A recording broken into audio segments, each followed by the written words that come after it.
Hi guys, Gadget Man 404 here, and this is just a little show and tell of what's been happening over the last week. Basically, I was trying to take off last week and it kept flipping over to one side. Now, the last time it did this, two of the motors had gone. I think it was these two, or one of them, but instead of just changing one, it works if you change two. So anyway, this time on this quad, it was this motor, but I'd actually put it up there. So I thought if I change it round and see what happens, and it was still doing the same thing. So my son's got a Buyang Toys Typhoon X16, which just sits on top of my wardrobe. He's never used it for over 8 to 9 months. So I kept asking him if I could use his motors, and he finally gave in and let me use his motors. Now, does anybody know the kV rating of Buyang Toys Typhoon X16 motors? Please drop me a comment in the description box underneath. Drop me a message to say, yeah, I've got one and they're this, because these motors are 1050 kV rating and they cost £25 each.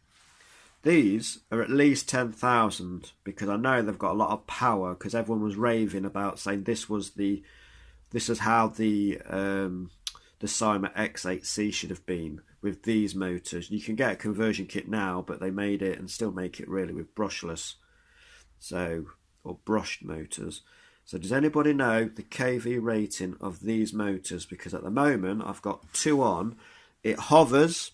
I'm going to do some more flights with it today and just see if it acts up, because the last time I changed some motors with a different quad, the diameter was the same size but the power ratio was different, and after about 20 seconds the quadcopter will cut out and it will fall out the sky. And that was my little Hobson H502E, and I don't want that to happen with this one.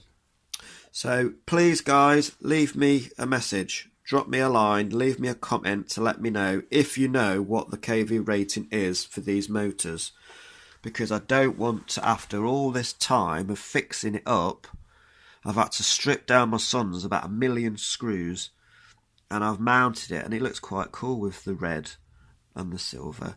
If they're only a little bit different, I don't think it'll matter, but if they're massively different in a few hundred kV rating, then yeah, that could cause issues. But I don't know until I go flying properly, and that is what I'm going to do in the next few days if the weather is good.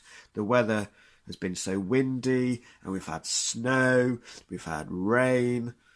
I haven't been able to go out flying and testing, and I've only just got this sorted literally this morning, Tuesday.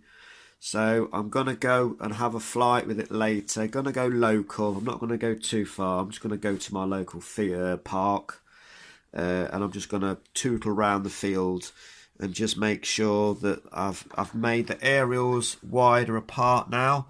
So one of the aerials, which would normally go down the inside leg, is here, and then the other aerial, which is on the side of the body, is there. And I've deliberately made them as far away as possible. When I first had them together, they were here, and they were getting interference with each other, and it was acting really strange. But since I moved, that one was about here and that one was about there, it's flown really far. But I've moved it even a bit further now, and I've moved this one as far away as I can. This is where I hold on the battery. So I've just put two little self-tapping screws in there, one in there with an elastic band going over or under. I'll show you what I mean. And that elastic band will hold on the battery. Just pull this, pull it like that, and I've got a big 3300 there. I'm going to give that a boost charge because I haven't used it for a while. Lights, basically, when it flashes blue on the FreeX, that means it's got magnetic north. The red just means it's got power. That will flash green when you've got enough GPS or enough satellites to take off. And you shouldn't really go flying far without that going off green, because you haven't got satellites. You do return to home, it ain't going to come home. ESC lights normally are at the bottom of the shell, and then you would see them flashing, but I've got a piece of wood there, so they're not going to be visible. GPS module mounted on top. It's saying it's got GPS lock, but it hasn't acquired enough GPSs or satellites, so that is why that light is still off. But I know it works. I've just been in the garden and it's been working fine. So I'm going to wrap this one up. Please, people, leave me comments. Does anyone know what the KV rating is for these motors? Because these cost under £10 for one, and the originals cost £25 each. So I can get 4 for under £40, or it's going to cost me £100 to replace all of these motors. So 100 quid or 40.